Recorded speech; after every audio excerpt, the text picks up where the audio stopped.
We would now open up testimony and necessary beginning of the discussion on H.R. 2, Agriculture and Nutrition Act 2018 for general debate. As the committee, I hope, understands, what we're attempting to do today is to begin the process whereby the young chairman of the committee, Mr. Michael Conaway, would give testimony. We would plan to have two rules, which means we will have a general debate today. We would then authorize some bit of what I would consider to be non-controversial amendments for the floor, be on a rule number 1. Tomorrow we would have rule number 2, whereby those would be what I would say more intellectually stimulating amendments that would engage the committee. And so we would begin that process. I have chosen, Mr. Chairman, to wait on a more comprehensive discussion that I would intend to have with the committee, and so I'll yield myself that as an opening statement. The committee now will proceed to consideration of H.R. 2, the Agriculture and Nutrition Act of 2018. This legislation addresses the economic challenges facing farmers, and ranchers and their families, and communities across this great nation, while making historic investment and opportunities for recipients of the Supplemental Nutrition Assistance Program, commonly known as food stamps. This legislation recognizes the unique inherent risks in agriculture, the hardship that American farmers and ranchers are currently experiencing, and the enormous contributions that the nation's farm and ranch families make to our great nation for food security. Additionally, this legislation makes historic investments to the people of this country, those who are using food stamps, but also seeking better opportunities. With historic unemployment rate of 3.9%, that's unemployment rate that is the lowest we have had in over 40 years, more Americans are working today than any point since the Bureau of Labor Statistics began making employment data. This is great news, but with the right policies, I think we can do better. There are currently almost 7 million jobs in this country that employers are desperate to fill, yet employment and enrollment of able-bodied adults on food stamps remains sky high, with most of these adults not working. Work requirements for able-bodied adults on food stamps are the single most effective way to quickly move these individuals out of dependency. I believe work transforms lives. I believe that we've got to find a way for government policies to begin viewing work that's important to people, that it helps people, it helps their future and helps their country. Work provides dignity. And what's unfair, I believe, is a government program that encourages dependency rather than incentivizing independence via self-sufficiency. For too long, bureaucrats here in Washington and states around the country have used and abused waivers and loophole exemptions from work requirements that have been on the books since 1996. The result, millions of Americans stuck on welfare and being kept from finding another job. And even worse, this abuse comes at a time when the truly needy need food stamps and more assistance. So every single dollar we spend on an able-bodied adult is a dollar that can't be spent on people who are a priority item, those who really do need help. Seniors, individuals that are not able-bodied, veterans, those that are disabled, pregnant women, poor children, and anyone that may not fall under the category of able-bodied. I think the American people deserve better. This farm bill closes loopholes and reins in out-of-control waivers.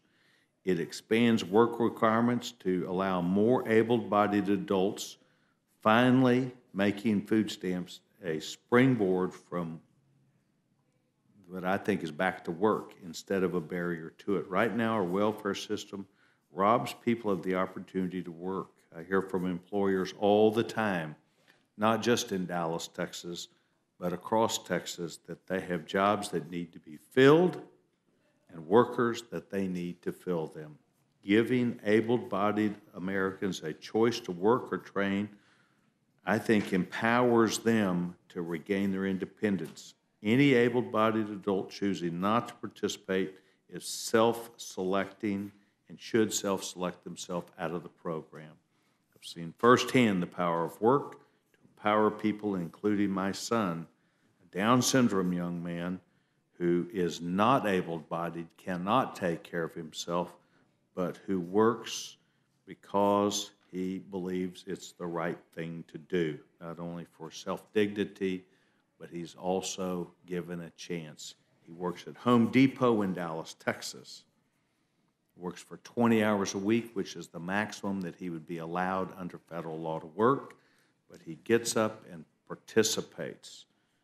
I see our nation as needing the same opportunity for self-sufficiency and working for all Americans. And if we have rules and regulations that say you can be on food stamps without work requirements, we will gather, I'm sure, a good number of the 6.5 to 7 million people who are able-bodied who are receiving food stamps, but those vast majority of them men between the ages of 19 and 49. So your change in this bill to move that we will have work requirements, I believe is essential to moving not only people to work, but essentially then making sure that we can aim at the people who need it most.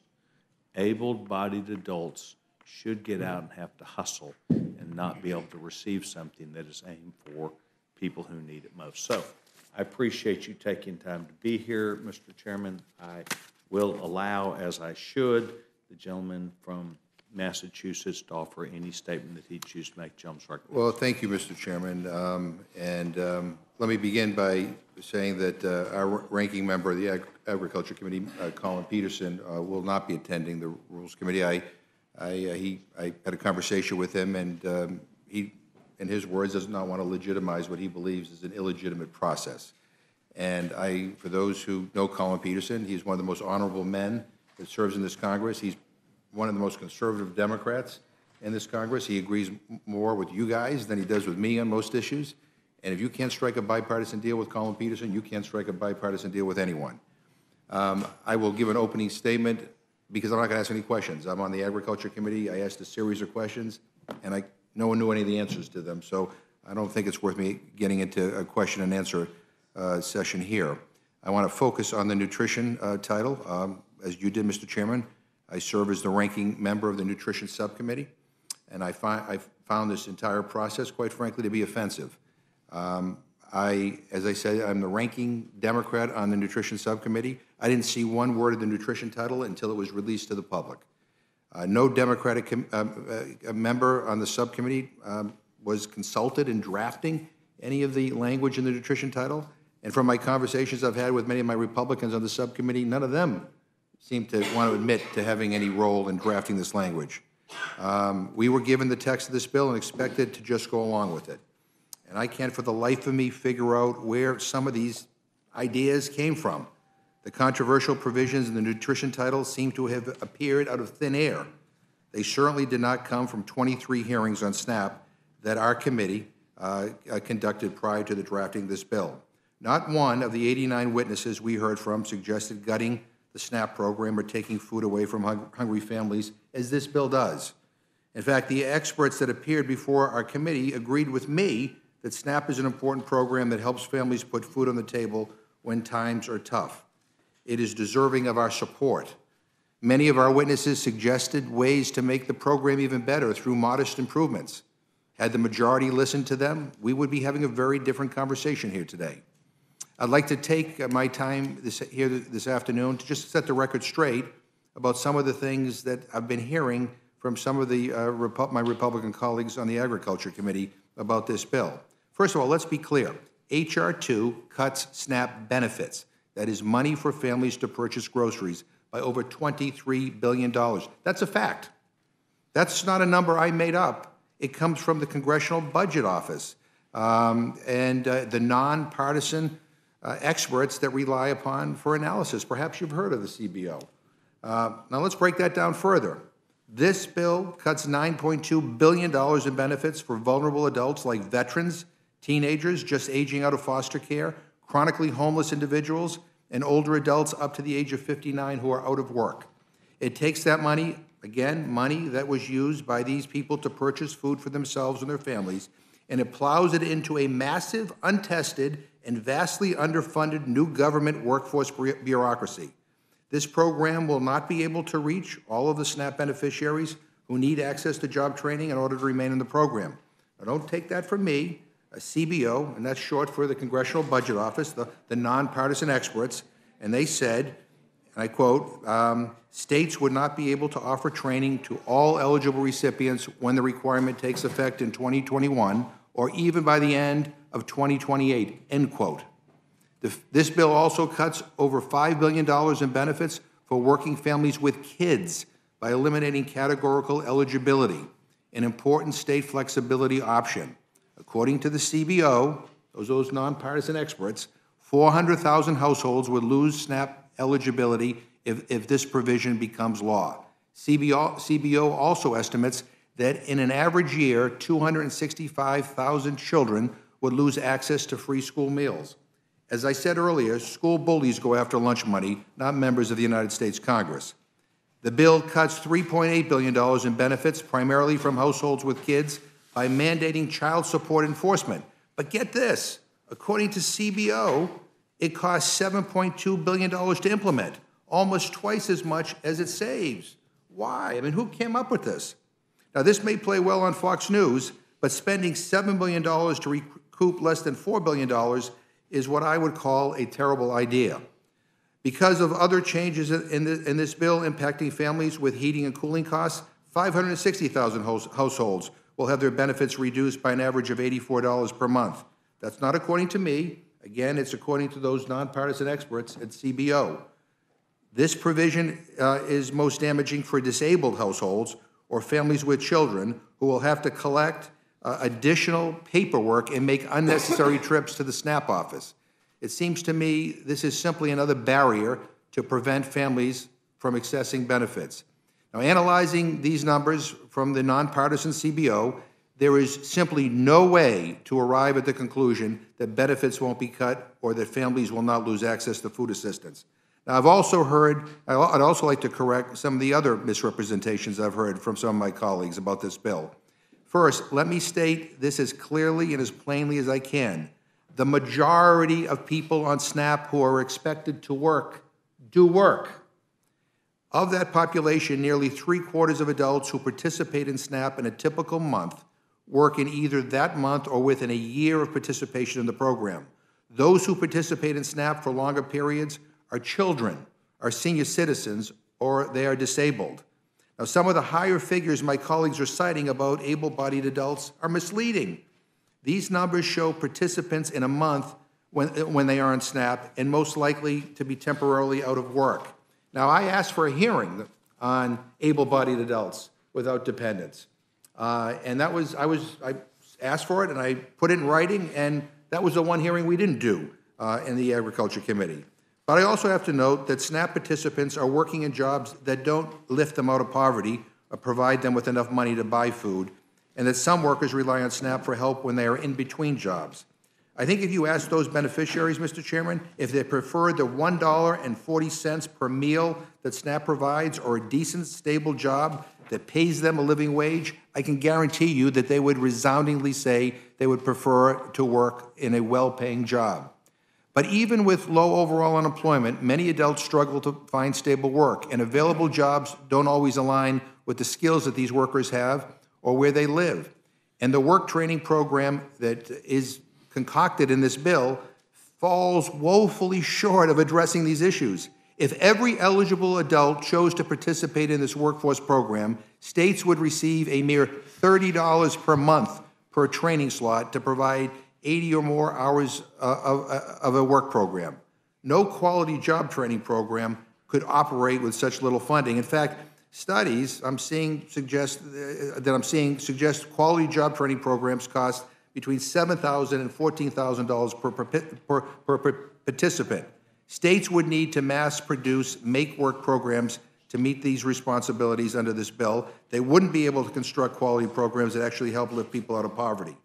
This bill does not even require a state to offer a single skills-based program that would help workers in low-quality jobs switch to better-paying professions. This bill is an off-ramp to hardship, plain and simple. It includes harmful, untested, and unworkable proposals. I have seen no evidence that any of these programs will lead to self-sufficiency. In fact, the only evidence I have seen says that this bill will take benefits away from those in need. And make no mistake, this proposal will harm children. A loss of income or assistance to a parent is a loss to the whole household. And according to CBO, and those are those nonpartisan experts, Mr. Chairman, the majority of people who are expected to lose benefits under this work scheme are in households with children. Now, I'm having a hard time figuring out who this bill helps. Maybe it's a nice soundbite for the right-wing base, but it will hurt people. And I didn't come to Congress to hurt people. Cutting SNAP benefits for millions of kids, veterans, older Americans, disabled people, and working families is a rotten thing to do.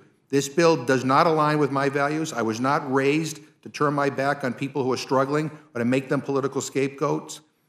Those struggling in poverty have it hard enough. They don't need the United States Congress making their lives worse and their families hungrier. This bill is unworkable, and in short of rewriting the entire bill, it is unfixable. I would suggest that we go back to committee and actually work through a deliberative process to produce a bill we all can be proud of, a bill that helps our farmers and bolsters our nutrition programs. Until then, I believe that Democrats will unanimously oppose this bill, and I hope that a lot of Republicans do as well. We can do a hell of a lot better than this. And I'm not going to ask any questions because I did ask them in committee and didn't get any answers to my questions. So with that, I yield back my time. Thank you very much. Well, it's my hope that you're going to get some answers today, because anybody that thinks that we are going to deny disabled people food stamps have lost their marbles. And we are not doing that. And for someone to suggest that we would not be correct. So I do take it that the gentleman has asked I would say that if you go back to the bill, the LIHEAP provision does not exempt disabled people from this requirement of having to deliver. We asked that in committee, but go ahead. You go ahead. Said you didn't get an answer. You can believe whatever you want on this. Yeah. I will. But my point is, we have the young chairman here who will answer these questions. And I would also say, yes, you're right. We are saving money because there will be work requirements. And I think it's unfair to ask somebody not to come participate with work requirements. And yes, I believe there will be families with children that could lose this, but they aren't small children, they're children. I don't even think we have any requirement for how much money somebody makes to be on food stamps right now. And we'll ask the chairman that too. So I think there's a whole lot of things we got to ask. I'm delighted that we have the gentleman from Midland, Texas here, the young chairman of the committee who has spent a lot of time doing this, the gentleman who comes to Congress with an extensive background, not only being a CPA, but a distinguished member of his community. The chairman is recognized. Thank you, Mr. Chairman, ranking member, members of the committee. I appreciate being here today. I appreciate the opportunity to visit with you today concerning our Farm Bill. H.R. 2, the Agriculture and Nutrition Act of 2018, is a product of a 3-year process. This includes 114 hearings, 6 listening sessions in the field, and countless meetings with folks representing Americans served by every facet of the Farm Bill. I know that the process has become partisan, and that's unfortunate. That said, the ranking member and I did work very closely together in crafting the lion's share of the Farm Bill, and I greatly appreciate his contributions.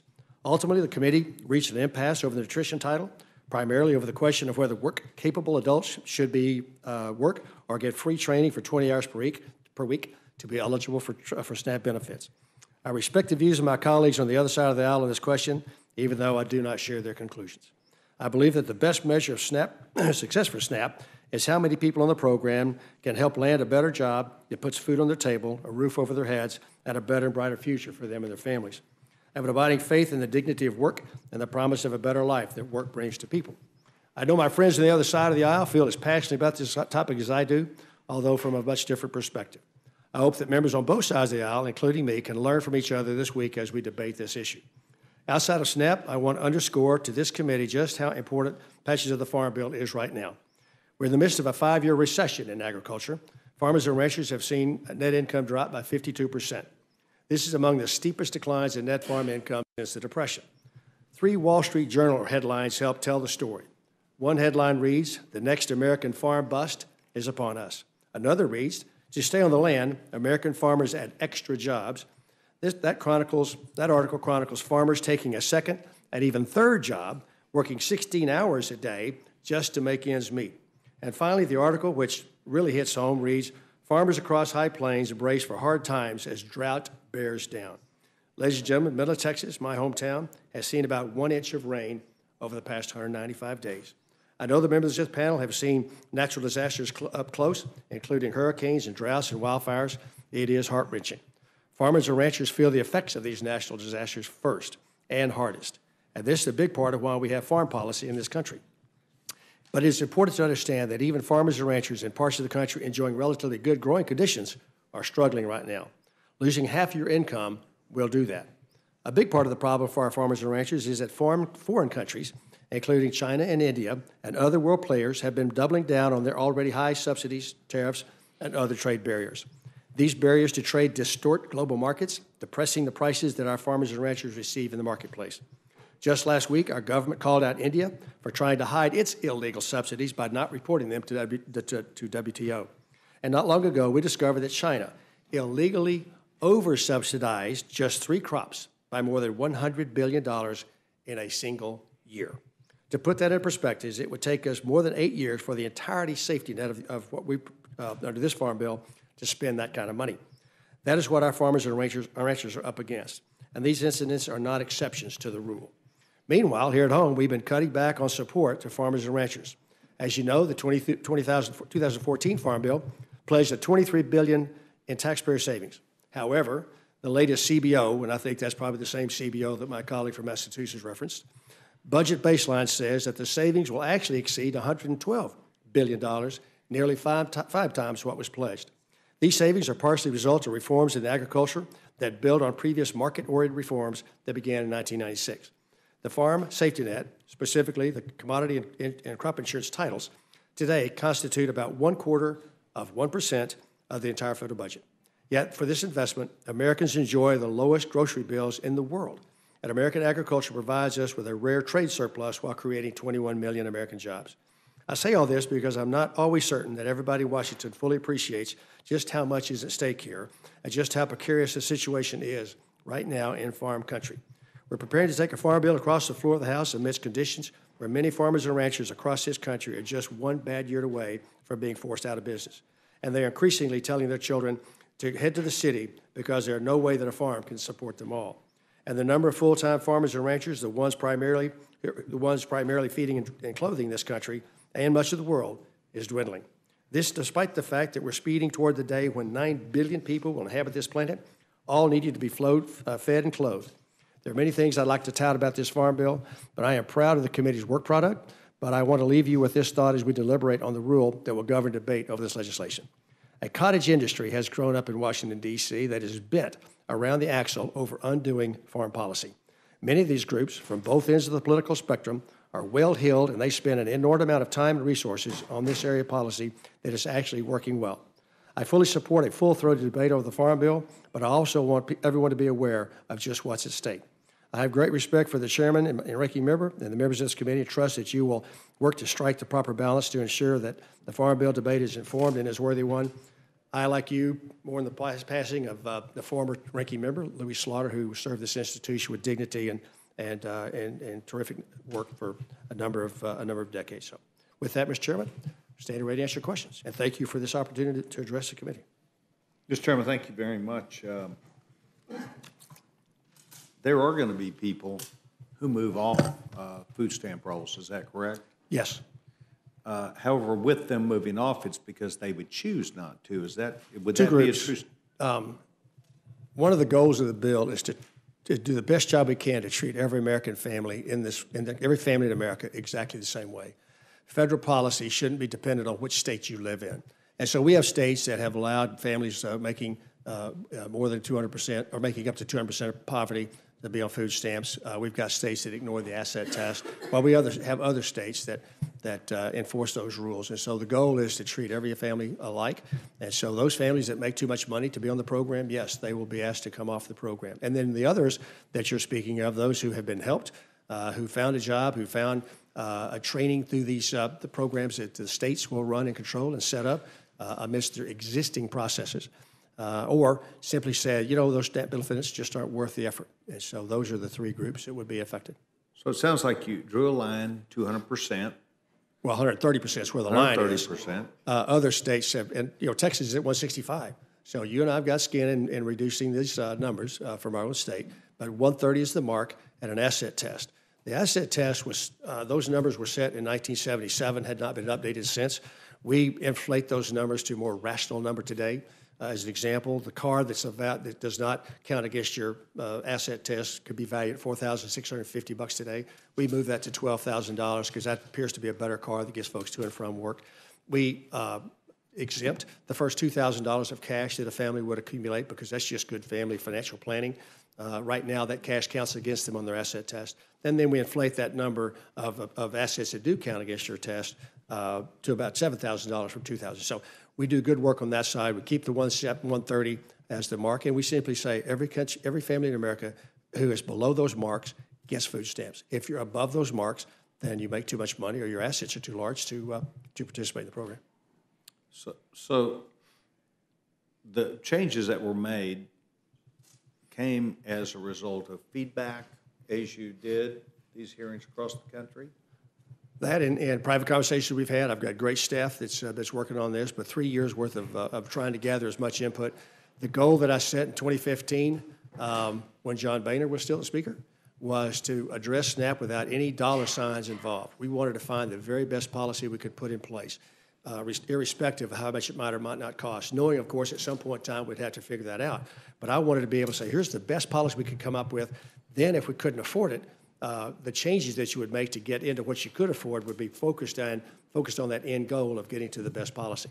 That's what we put in place, and we scored it at CBO.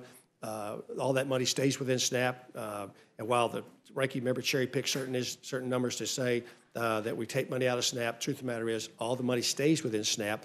It just gets redirected toward a more efficient way to help people get off these programs. So it reprioritizes. That's right. Reprioritizes. Thank you very much. Gentleman from Texas. Thank you, Mr. Chairman. And thank you, Mr. Chairman, for being here today. First Farm Bill passed when, in 1933? Maybe. No, I think we've probably had a farm policy of some sort almost from 1820 when the committee was formed. So we've had some farm policy throughout that time frame. So, I mean, I get asked the question all the time, is it still necessary to have a farm bill in the 21st century? Yes. And the reason for that is? Well, varied. One, a nation that can feed itself is more secure and safer than one that has as a result of imported food. But right now, we've got a globalized marketplace in which China, India, and other countries are skewing the market prices for which our folks get paid for the prices. You talk to any American farmer out there, if it was a level playing field across the world, they'll compete with that, and they would like to make their money solely in the market. But other governments have skewed those numbers, what particular product that they've done that. And so our bill actually helps protect Americans from unfair trade practices around the world. As an example, I mentioned that China, one year, has spent $100 billion on 3 products over what they were supposed to. They're allowed to spend some, but this is $100 billion too much to make that happen. Our guys can't compete head-to-head with those kind of state-based resources that is out there. But at its core, this is a national security issue. A nation that can feed itself is one that's much more secure than one can. And this simply keeps production agriculture in the fight. The other thing about rural America, this is where the production agriculture actually occurs. And if we're going to keep and maintain a vibrant rural America, quite frankly, where all those values on which this country was built and sustained over these 230 years, then we've got to have a strong industry, production agriculture industry that is profitable. And so keeping these guys in the fight during hard times, whether it's natural disasters or man-made disasters through bad trade policies, is an important piece of what we try to do every 5 years. Charlie Stenholm, when I first arrived here, he used to go to the floor of the House and talk about America having the safest, most abundant, and most affordable food supply in the world. So that was true in 2003. Is it still true today? Absolutely. The American consumer, now, we all like getting deals, and every time we go to the grocery store, every time we eat in a restaurant, we spend less for food than anybody else in the world. We all like getting a deal, but we don't know why. A, we don't know we're getting the deal. B, we don't know why. It's because of the hard work, sweat equity, risk-taking that our American farmers out there, and yes, this safety net keeps them in place. Here's the family that I think about when we want to talk about changes to the agriculture policy. Those folks living at a paycheck to paycheck, about half of America lives paycheck to paycheck. Their food budget is where they flex because their house payment doesn't change and their car payment doesn't change. So if something comes up during the middle of the month that they need extra money for, then it's going to come out of the mom's food budget. And I don't want to make her job any tougher than it already is by arbitrarily, capriciously raising the cost of food here in America. We've got a really dynamic organic program going on in this country, one of the real bright lights, but those are folks on the high end that can afford whatever they want to spend for food, and fantastic. But we've got to make sure that mom living paycheck to paycheck, or these SNAP recipients, that their money goes as far as it possibly can to buy this affordable food. And if we want to screw up that part of the element, then we'll be back in here talking about increasing benefits on SNAP because they can't afford much higher prices that would be driven with if we lose American production. Thank you, Mr. Chairman. Mr. Chairman, we're going to be talking about this a lot over the next, 2 days? And I appreciate all the work that everyone has put into it. It is important policy. It's important we get it right. I'll yield back. Thank you very much. I'd like to advise the committee that we're on a vote with time remaining at 0. About 100 members have not voted at this point, and so what I'm going to do is ask the distinguished gentleman if he will please come back so that we can continue the opportunity to engage you on this important issue. Absolutely, Mr. So Chairman. the committee will be subject to call the chair immediately after the last vote.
Committee will come to order. There's a push that's on each of us, and I recognize that, Mr. Chairman. I know that a number of members have evening activities that they are attempting to get to. With great respect, we're going to do it right. Here we go. Thank you for taking time to come back.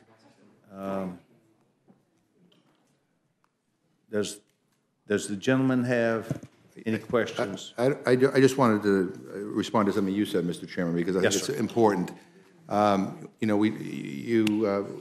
This bill would eliminate categorical eligibility, and you kind of hinted at the fact that there was kind of no income limits in terms of. No, sir. I ask about them. But I just want to say, I don't know, 200% of the poverty line, that's about $23,760.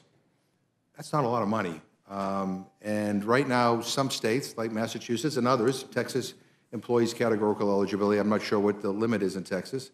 But in Massachusetts, you can go up to 200% of the poverty level and be able to be eligible for SNAP.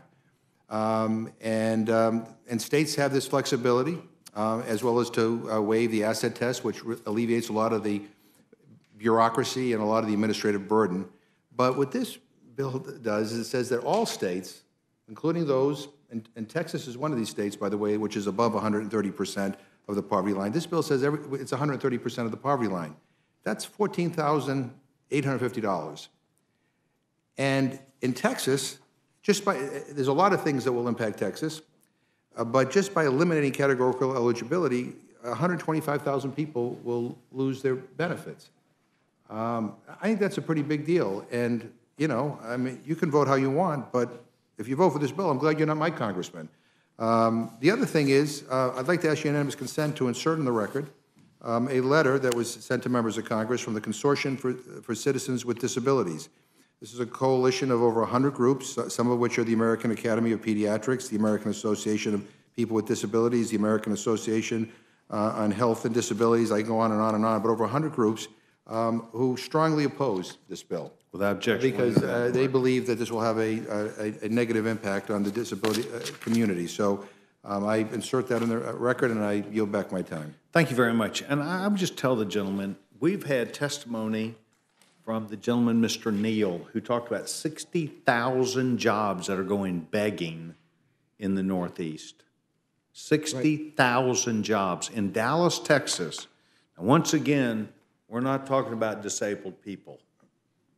Right, but you said at the beginning of this that those who question the impact of this bill on people with disabilities, have lost their marbles. I don't think this group has lost their marbles. And in terms of the jobs that go unfilled, some of these jobs require, educational skills. I mean, not just, work training skills. Some of them do. And by the way, Dallas, Texas, there are 20,000 jobs that pay $16 an hour with benefits. But it means you got to go work. And what we're trying to do is get a vast number of men who ought to get off, who are able-bodied. That's the discussion. Well, Mr. Chairman, please stop demonizing this population, because it is. I mean, able-bodied men. You make it sound like that these are just people who are lazy, who don't want to work. The bottom line, in that population, there are people with undiagnosed mental illnesses. There are people who have just graduated out of foster care. There are veterans. We have a lot of veterans groups that are objecting to this bill because they fall into a category where they're returning and having a difficult time reentering into the community. So, you make it sound like, that we could paint everybody with one, big brush. This is a complicated population. And if we had done a hearing on this population, maybe we could speak with greater clarity. To basically kind of just say, well, these people just ought to go to work. There are a lot of people, the vast majority of able-bodied people are working. They don't earn enough to be able to not qualify for this benefit. And maybe we ought to talk about making sure that work pays. So, and this education and training program in this bill is so underfunded, it is not even funny. I mean, if everybody who technically qualified for this program took advantage of it, it's about $30 a person, when most training programs are between $7,000 and $14,000. So I just point that out because sometimes facts are a difficult thing to kind of grapple with. It's easier to engage in these generalities, But this, this population of people that we're talking about, it's a complicated population. I'm sure it is complicated, and my Down syndrome son has a complicated life, and he gets up and goes to work. Well, you tell someone who earns $23,000 a year that they no longer qualify, and we're going to reduce it down to $14,850. I mean, that's what we're doing to help people. I think people deserve a lot better from us than that. And I appreciate that. And in no way will we stop that debate. Did the gentleman get to engage the young chairman of the committee to his satisfaction? I did. Thank you very much. Distinguished gentleman from Alabama. The gentleman does not seek time. The distinguished gentleman from Florida. Thank you very much, Mr. Yes, sir. Chairman.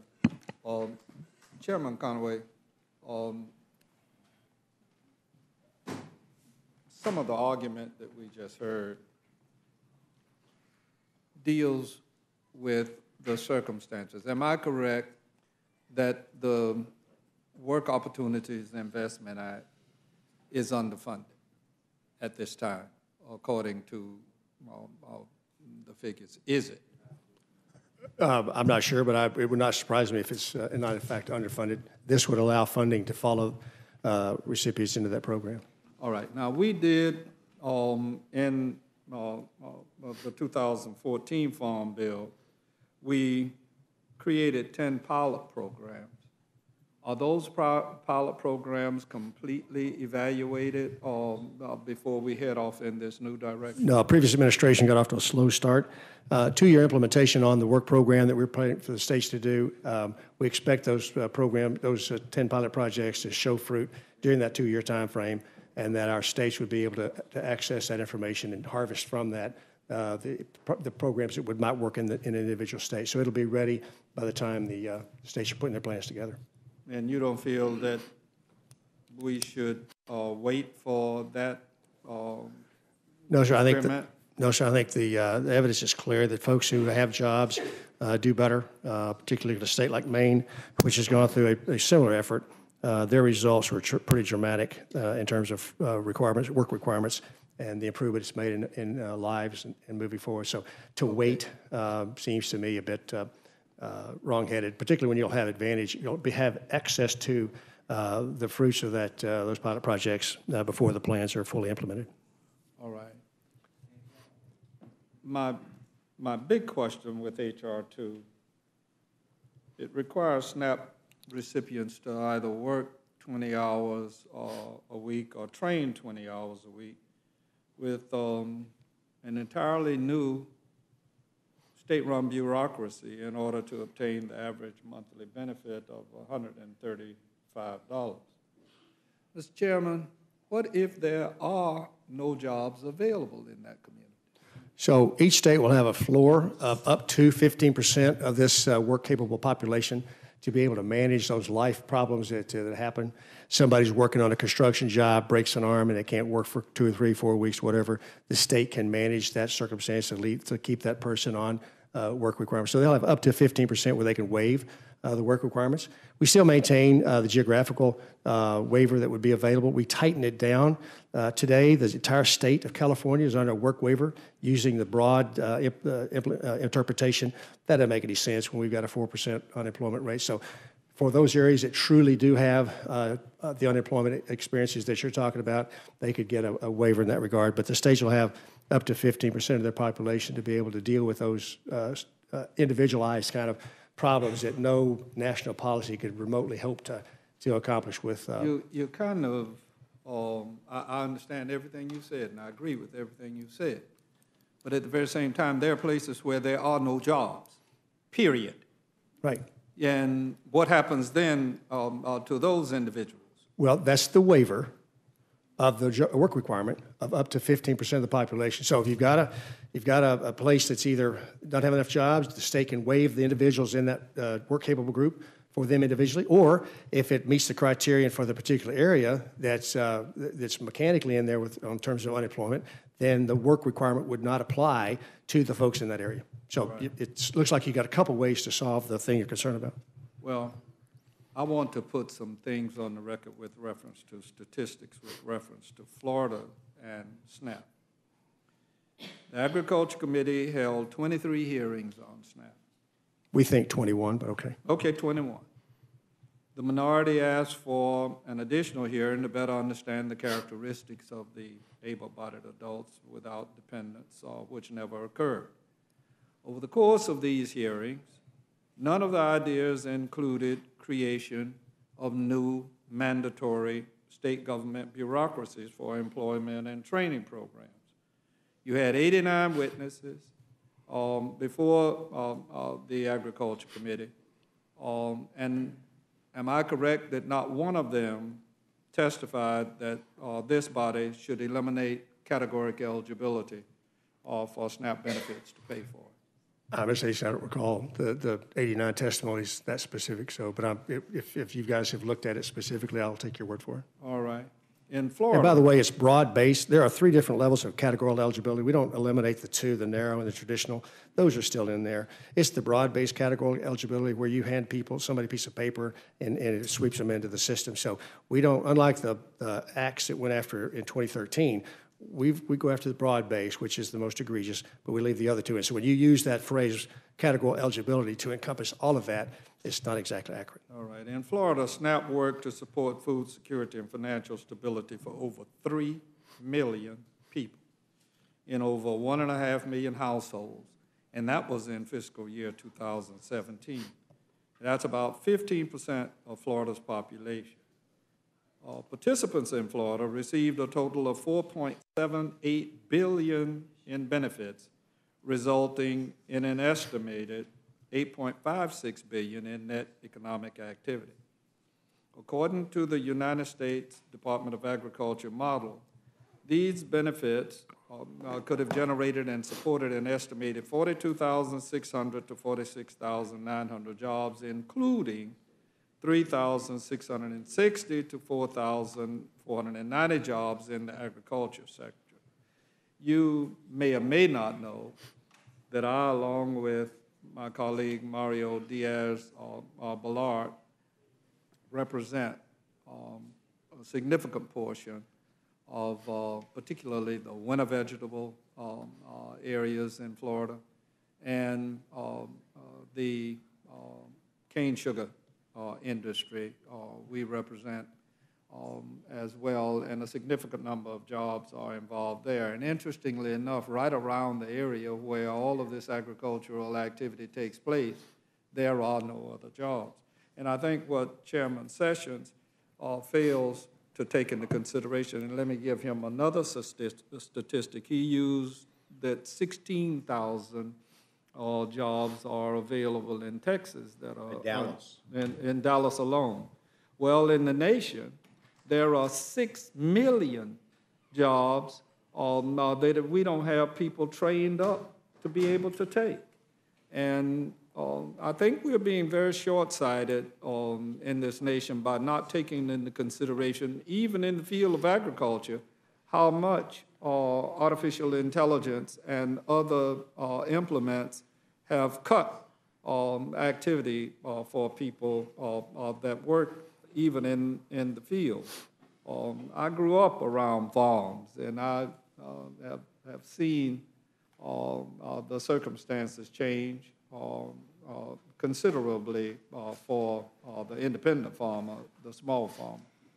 But more than 62% of SNAP participants in Florida are families with children, and almost 35% are in families with members who are elderly or have disabilities. And more than 40% are in working families. And since I know for a fact that many Florida families struggle to put food on the table, and I could supply the data, and perhaps I will at another point in time, but not to belabor the point. Mr. McGovern made the argument last week about your statement, Chairman, that if persons did not support the Farm Bill, that their amendments, or paraphrasing, should not be made in order. First off, I think that flies in the face of the process. And like Mr. McGovern, I was astounded, and especially coming from you, and then you double down on it. and that troubled me as well. But I recognize that you have a difficulty, but Mr. McGovern didn't seem to be able to know where this cut in SNAP came from. Is there any reason why he, as the ranking member of a subcommittee that would have addressed this problem in hearings, is there any reason why he did not know? And can you tell us now, where did it come from? Well, a couple things, Mr. Hastings. One, my job is to get a farm bill done. I don't sit on the Rules Committee. I don't make those difficult decisions that you have to make. I just get to have my opinion. And so if someone is someone's a hard no on the bill, then allowing them to introduce poison pill amendments, et cetera, seems to be a bit counter. If someone could be a yes on the bill if their amendment passes, that's y'all's call. But you get to vote. I don't. So I don't know why my opinion to get my bill passed offended you in that regard. It seems to me that Mr. McGovern went through in detail where the cuts come from earlier. And again, with all statistics, he said where the money came from. He just didn't say where it was going to go. And so $7.6 billion in training, however minuscule it might be to the ranking member in terms of resources to go against training. Both of you have mentioned the importance of training and helping people get better skills to get into the workforce. That's simply what we're trying to do. That would be interesting to see. I believe that a substantial number of people that receive food assistance are already working. Well, they qualify, and there's no time limit. If you're working 20 hours a week and the job you've got doesn't provide you the resources to get above the 130 mark, we're shoulder to shoulder with you for the rest of your life. There's no time limit for somebody working. We all argue really well to try to present our position, but when you talk about the elderly, they're not affected. When you talk about the working poor that have a job out there, they are not affected by what we're trying to get done. I get to represent, I'm blessed to represent an awful lot of folks in rural America. And when I talk to somebody on farm country about 20 hours a week, they look at me and go like, well, that's what I do on my second and third job. Right. So this idea of working resonates well within rural America. And you know, when you sweep in populations during your arguments, they're unaffected. It's disingenuous, but it's how we try to defend ourselves, how we try to convince folks to vote. It's a pretty harsh word, Mr. Chairman, but I understand it. Well, when you use the word working poor, I had that word taken down on the House floor once. Well, when you use the words working poor, that are being kicked off the program. Well, all the working poor are not in rural America either. That's exactly right. I represent rural and urban America, and a lot of my urban Americans statistics that I could reflect show that they too have problems where there are no jobs. What I'm trying to get across is that it ain't going to work. We tried welfare to work. We did it in Florida, and all of these things are interrelated. When you have a state like Florida and yours that did not expand Medicaid, that ties into the circumstances having to do with people and their ability to be able to participate in our economy in a meaningful way. I sometimes think y'all don't know what being poor looks like. And even though we live in these communities and we represent these people, it becomes difficult for me to understand where you come from.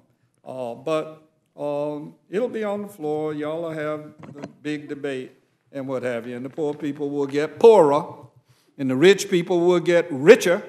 And that's what's been going on in this country for all the while that you all have been in the majority. To give people a measure, not you, Mr. Conway, but your party, to give the wealthiest people in this country the kind of tax breaks that they got, and then for us to be here talking about whether or not people ought to be on food stamps, that's just plain absurd. I yield back. Gentleman yields back. I know the young chairman did his homework before this, but I was hopeful we would also be able to, one way or another, get some facts out in the case of this. And the Bureau of Labor Statistics says nearly 75% of jobs being created require a high school education or less. Nearly 80% require no training and only 1 month of on-the-job training, and 87% require no prior experience. We're finding in this country where things are becoming available right in front of our eyes. So it may not be in every community. Right. Well, so what you're basically saying is that anybody who is on SNAP, who is not working, is what, lazy? No, sir. You just heard the young chairman. You just gave these statistics. I'm trying to understand the point you're trying to make. What I'm trying to say is that the people who found jobs 87% have not required prior training. That there are jobs available, where jobs are available, and you show up and you do your best. And that's what most people do, Mr. Chairman. And that's what most people do on the program. All we're trying to say is that it's not like there's necessarily this huge skills gap. I think there's a skills gap for the next job. Ms. Torres, do you seek time? Gentlewoman's recognized. Thank you, Mr. Chairman. Chairman Conaway, you come before this committee with a bill that would have a terrible impact on my home state of California and in my community as a whole. And I have to tell you that it has been a tough year and a half already for the great state of California. Last December, Republican leadership passed a massive tax cut for corporations. Many California families did not see a cut or a benefit. They saw their taxes go up. Meanwhile, this administration is sending ICE into our communities, splitting up families and harassing business owners. People in my district are scared. Kids in my district are staying home. Moms are not seeking health care because they're afraid to go out. And now congressional Republicans want to take food away from hungry children and families. It is shameful. It is shameful that we would punish kids because their parents' inability to find a job that pays a living wage. Chairman Sessions, I have 2 letters that I would like to include for the record. One letter comes from the California State Association of Counties, the Welfare Directors Association of California, and the County Executive Association of California. They make a case that this bill would increase hunger and food insecurity nationwide. The second letter comes from the California Department of Food and Ag and the California Health and Human Services Agency. There are also objections to this bill, and I quote, it would impose new time limits and work requirements on more people in need of food, regardless of available jobs and training in the region, their individual skills, and barriers to their access to work supports like childcare, like public transportation if you can't afford to buy a car and pay for insurance for your car. I don't know about you, Mr. Chairman, but when I worked the graveyard shift at LAPD, I don't know when the last time that you tried to find childcare for your children when you're working the graveyard shift. There are not available people to do that. And when they are available, they charge a great deal of money. This is welfare for corporations. This is not assistance to the working poor in my community. Just ask Uber. Out of their 833,000 Uber drivers, it only makes up for about 133,000 full-time employees because they get so little hours. Maybe they choose to because they have 3 or 4 other jobs. San Bernardino County is once again the fastest growing county in this country. But you know what? Those jobs, the manufacturing jobs, are gone. And now, thanks to the Trump administration, with steel tariffs and aluminum tariffs, we're going to lose more jobs, thanks to this administration. But yet, we're not taking that into account in this bill, because we don't care about poor people. We only care about the top 1%, and that sickens me. Chairman Conway, I have been reaching out to service providers in my district, and I can tell you they are very concerned about how this bill is going to impact our community. They are concerned that they're going to have a lot of people back at their food bank, especially the working poor. One food bank in our area, the Community Action Partnership of San Bernardino County, shared a very powerful story, and I want you to hear it. They received a call just a few days ago from a former client a woman asking how she could donate food to the food bank. You see, for years, her family had relied on the food bank's program while her husband was out of work. But he had a job now, and they were back on their feet, and they wanted to know how they can repay the food bank and help other families. We can't rely on people like that to do the work of government. This Congress has not raised the minimum wage. Those are the issues that we need to be talking about. We need to raise the minimum wage. We need to build affordable housing. We need to provide childcare. We need to close the loop and fund healthcare programs for the working poor. That's what we need to be working for. We can't pass this bill on the backs of the working poor, and certainly not the working poor in California. I ask my colleagues to vote against this bill that would be a gift to the corporations and a punishment to families that are trying to make ends meet, and I yield back. Joan yields back his time. Is there any other member of the committee that would seek time with the young chairman? Mr. Conaway, we want to thank you not only for your time with us today, but for your 163 hearings and the things that you have done to take this issue on to keep the farm community alive and to really study social and economic behavior around this country. I know that there are a number of people who are in that study also and have helped participate with you, but thank you for taking time to be here today. Mr. Chairman, thank you. I'll leave that 2 points. One, food bank funding under our bill goes up 4 times, so there'll be more food bank money for those. And the story my good colleague shared with us about that family who worked themselves out of these circumstances and began to define public assistance as what they were doing for other people. That's the exact model we're trying to promote with my bill. So with that, Mr. Chairman, thank you for having me tonight. Appreciate it. And I ask the committee to make a rule in order to bring my bill to the floor. I wanted to also add into the record statement of administrative policy from the Executive Office of the President, OMB. The last statement, if H.R. 2 were presented to the President in its current form, his advisors would recommend that he sign the bill into law. That is because of the awesome and magnanimous work that was done by the gentleman from the chairman of the committee from Texas. I appreciate it very much, Michael. Have a great evening.